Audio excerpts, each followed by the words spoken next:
Hey there, how's it going? My name is Pat Millea. So I don't know about you, but I had a really, really junky car as my first car. I saved up a whole bunch of lawn mowing money and I bought a 1984 Toyota Cressida. And if you've never heard of that car, that's for good reason because they don't exist anymore. It was such a junky car. They stopped making them way before I ever bought one in 1998. It was a junky car. It would burn oil. It would leak oil. It was just a piece of junk, but it got me through, right? It was fine. I think about that car a lot because I think a lot of us have this experience sometimes of, when we have something that belongs to us and it's not really worthwhile, we don't really treat it very well, right? Especially this old Crest that I used to have. I mean, I treated it fine because I needed it to get around, but I wasn't going to take extra steps to take really good care of it because I just didn't care that much. It's not worth much. So why go through the effort? Now that's different if, say, you're driving your parents' car and not only is it your parents' car, but your parents own like a Tesla, right? Some ridiculous, super amazing car, like a Maserati. How much better would you treat that car? I mean, how much more careful are you going to be going around turns and taking speed bumps and parallel parking if you even attempt those things in a sweet car, right? Why? Because number one, it's extremely valuable. And number two, it's not yours, right? I think about that idea a lot in the way that I and we as human beings treat ourselves and look at ourselves. Because the truth is for us, I mean, similar to that really expensive car, you are not your own and you are priceless. Not only are you valuable, you are invaluable. St. Paul talks about that in his first letter to the Corinthians. He says, "Do you not know that your body is a temple of the Holy Spirit within you, whom you have from God, and that you are not your own? For you have been purchased at a price." What he's saying is that we are priceless and that we are not our own. I don't belong to myself. We're priceless.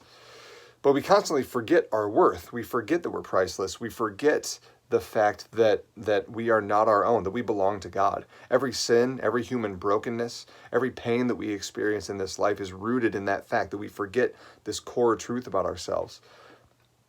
And that's the difference between things that reveal our worth in our life, the things that tell us what we're worth, and the things that claim to give us our worth.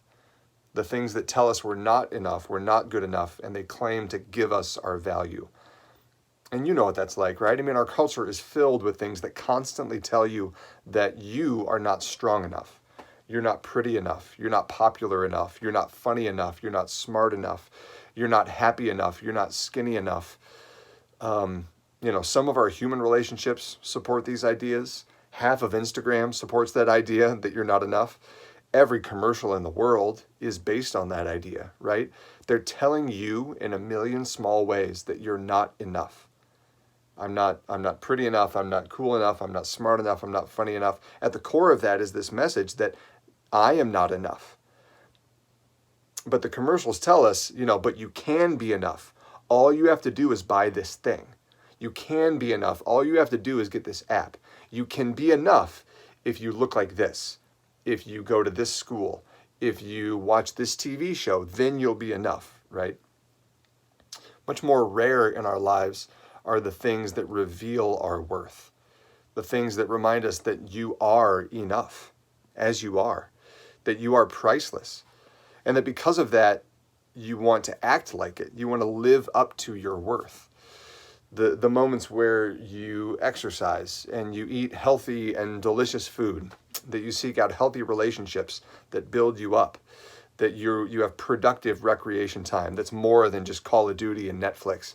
When you break those workaholic habits, that you try to earn your value through work, where you invest in critical relationships. I mean, you are enough. And because of that, you want to live into that. You want to remind yourself and live as if you are worthy, as if you are priceless.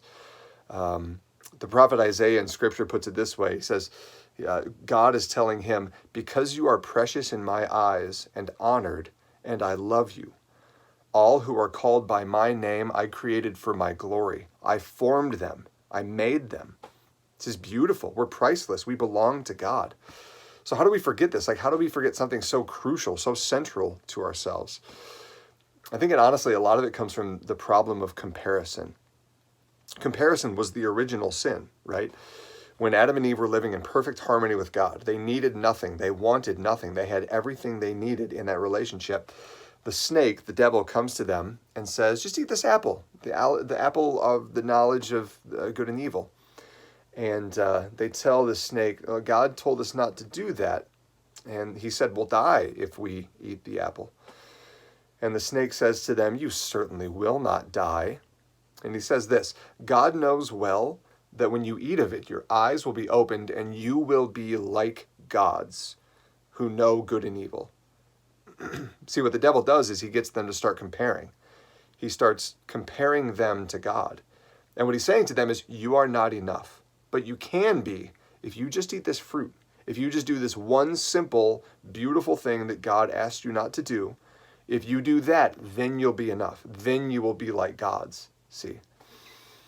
Even the apostles were guilty of this, right? There was that episode in the Gospels where the apostles are walking along with Jesus, and James and John are arguing over which of them was going to be the greatest. The apostles were arguing, comparing each other about who was the greatest. These were some of the holiest disciples that Jesus had who knew him personally, and even they couldn't stop this sin of comparison between each other. And Jesus beautifully reminds them that whoever receives this child receives me, and who's the least of us is actually the greatest. He flips that comparison sin on its head. Because here's the deal. I mean, when you look at yourself, right, other people in the world, they have different gifts, sure. And they have different circumstances, they have different talents. And sometimes those things, those gifts, those circumstances, those talents, sometimes those things are great and wonderful and beautiful. But you are not them. And thank God that you're not them, literally. God made you to be you with your exact strengths and weaknesses. So be you well. St. Catherine of Siena put it this way, be who God made you to be, and you will set the world on fire. Isn't that beautiful? That when you are you perfectly well, you will set the world on fire. Not to be perfect, but to be you, to be who God made you to be. So what does it look like to be you well? Well, that might change from moment to moment, right? Sometimes you've got more to give than others. Being you well is the place, most of all, between these two opposites, between being slothful and lazy on one hand, and comparison with others, and trying to earn your worth on the other hand. See, sloth tells you that you're not priceless, that you're not worth anything. Comparison tells you that you're not enough, that you're not worth anything yet, but you could be. So to fight sloth, just don't give in to the idea that since you can't do what you normally do, especially in this time when we're quarantined and we're stuck at home and we've got these executive orders because of the coronavirus, don't get tricked into thinking that because you can't do what you normally do, you shouldn't do anything. Because that's a lie. That's not true. Because here's the deal. You were made for more than video games and TV, right? You were made for more than scrolling through social media just for hours and hours. You are eternally priceless. So you and I have to learn to live like it every day, right? So do something. Get off the couch, get out of bed, pray, go for a run, talk to your family, ask a family to tell stories about their life, tell some bad jokes, play a board game, cook dinner, FaceTime with someone or call someone that you haven't talked to in a long time, like a grandparent or a friend that lives far away. Just do something out of love for others. Act and avoid that trick of sloth. And on the other hand, to fight comparison, don't give in to the lie that you have to do everything perfectly, especially at a time like this, right? Here's the deal. God is merciless against sin, in relationship to sin, but he is so merciful in relationship to his children.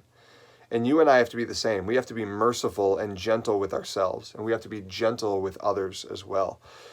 Because right now, I mean, you and I, you might be forced into a role that is new to you and that it's strange and stuff is different, right? I mean, if you're a student, you may be having to do your work for your schoolwork from home, and you may be cut off from friends that you normally see often. You may not be able to do the sport or the activity or the musical or the dance or even maybe graduates in terms of a ceremony at the end of the school year. Who knows? So it's entirely realistic to say, I can't be the person that I normally am. And that's okay. There's mercy in that. What's the best you can be, though, in this situation? If you're a parent, right? I mean, that's tricky as well. Maybe you don't have a job that you did a few weeks ago. Maybe you have your job still, but you're trying to work from home and you're trying to be a stay-at-home parent. You're trying to teach your kids and be a homeschool teacher. You're trying to negotiate all of this craziness in the midst of trying to get groceries and toilet paper, God forbid. I mean, it's so tricky, and there's so many different things. It's great and beautiful and good to be gentle with yourself, to be realistic about what's the best I can do right now. Because in the face of comparison, of wanting to be like others, or having expectations of myself that are unrealistic because of what I see on social media, we've got to disconnect from that social media. Other people's highlight reels are not the measure of my worth. You are enough merely because you're you. And sure, you and I get the honor of being our best, of being better than lazy because we're made for more than that, but also being less than perfect because you are enough, just the way you are, exactly who you are. And if you are who God made you to be, you will set the world on fire. So in a word, do your best. Just do you really well. Be you well. Do the best you can in really difficult, really trying circumstances. Ask God to help reveal to you what he's calling you to at this stage in your life. And be patient as you and the people that you love try to sort this thing out. As you try to take on all these different roles that are new and strange. And as you try to navigate this space between sloth and comparison. You are priceless, and you are not your own. You are enough because you're God's precious daughter or God's precious son.